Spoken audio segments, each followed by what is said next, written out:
Galera, então vamos lá para a gente dar continuidade nos modelos atômicos? A gente vai agora para o modelo de Thomson. E lembrando, a gente tem que saber quem motivou Thomson a construir o modelo e quais são os postulados que ele estruturou para o modelo atômico. Então vou ficar pequenininho aqui para a gente entender, beleza? Para o modelo atômico de Thomson, ele foi construído no século XIX, mas ao contrário do de Dalton, que foi construído no início do século XIX, ele foi já lá no final do século XIX, quase século XX. Foi por volta de 1890, perfeito? E o que motivou Thomson a construir um modelo atômico?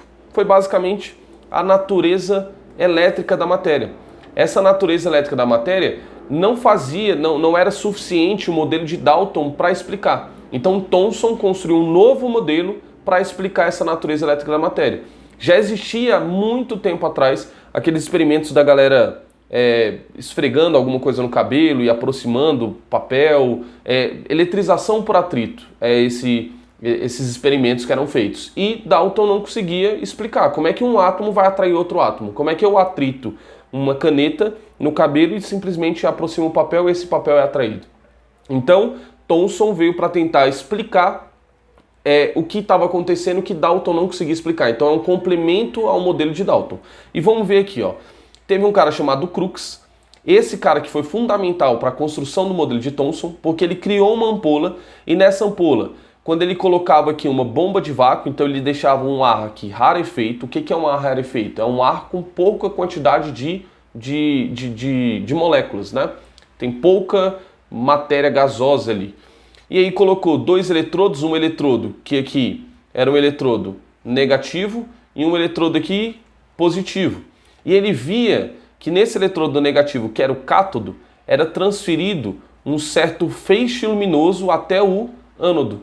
E aí basicamente ele chamou esse raio aqui de raio catódico. Saiu, por que raio catódico? Porque esse raio aqui ele parte do cátodo e vai em direção ao ânodo.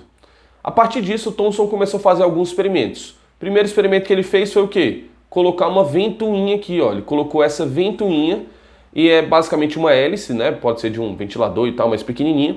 E na hora que ele botava esse feixe luminoso, esse feixe começava a fazer a ventoinha girar.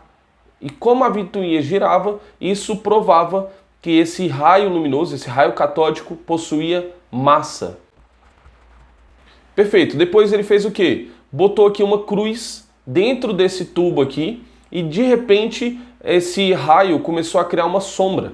Isso provava que o movimento desse raio catódico era um movimento retilíneo, ou seja, não fazia curva, porque se esse raio fizesse curva, ele iria fazer o contorno, ia voltar e iluminar essa região, que era o que não acontecia. Então, com isso, ele provou que tinha um movimento retilíneo, esses raios catódicos. E por último, ele colocou duas chapas eletrizadas, né? Uma com carga positiva, uma com carga negativa. Isso aqui a gente está falando mais em volta de magnetismo, a gente está entrando aqui só em eletricidade. Então tem uma parte positiva, uma parte negativa. Na hora que atrai esse raio catódico aqui, ele é atraído pelo polo positivo. Como ele é atraído pelo polo positivo, consequentemente esse raio tem carga negativa, porque os opostos se atraem.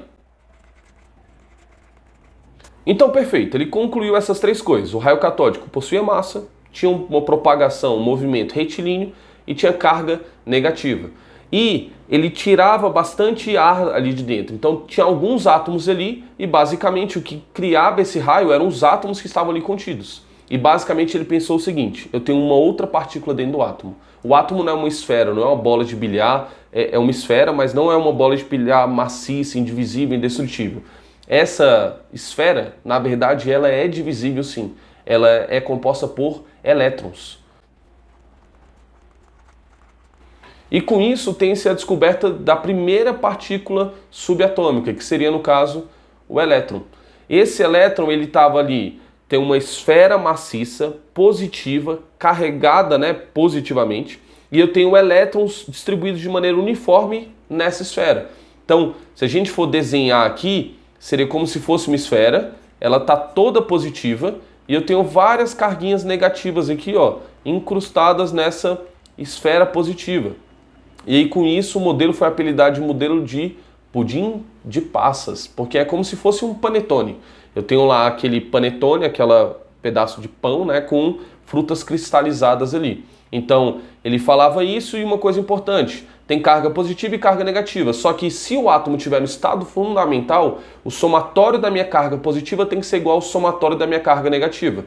Ou seja, o átomo tem que ser necessariamente neutro, perfeito? Então, na hora que eu atrito, né, um pedaço de, sei lá, um bastão contra o cabelo, atrito alguma coisa, eu basicamente vou transferir elétrons de um determinado átomo para o outro, de uma região para outra. Aí um lado vai ficar com mais elétrons do que o outro e, consequentemente, vai ter uma polarização ali das cargas. Um lado vai ficar positivo, o outro vai ficar negativo, por isso acontece essa atração, que era isso que Thomson buscava explicar. Então, em suma, vamos lá.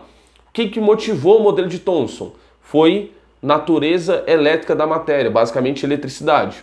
Outro ponto importante foi que, com isso, ele fez os experimentos com as ampolas de Crookes e nesse experimento ele começou a observar que esse raio catódico tinha massa, movimento retilíneo e carga negativa. E a partir disso ele construiu um modelo, que era uma esfera positiva com elétrons incrustados ali de maneira uniforme no meu átomo.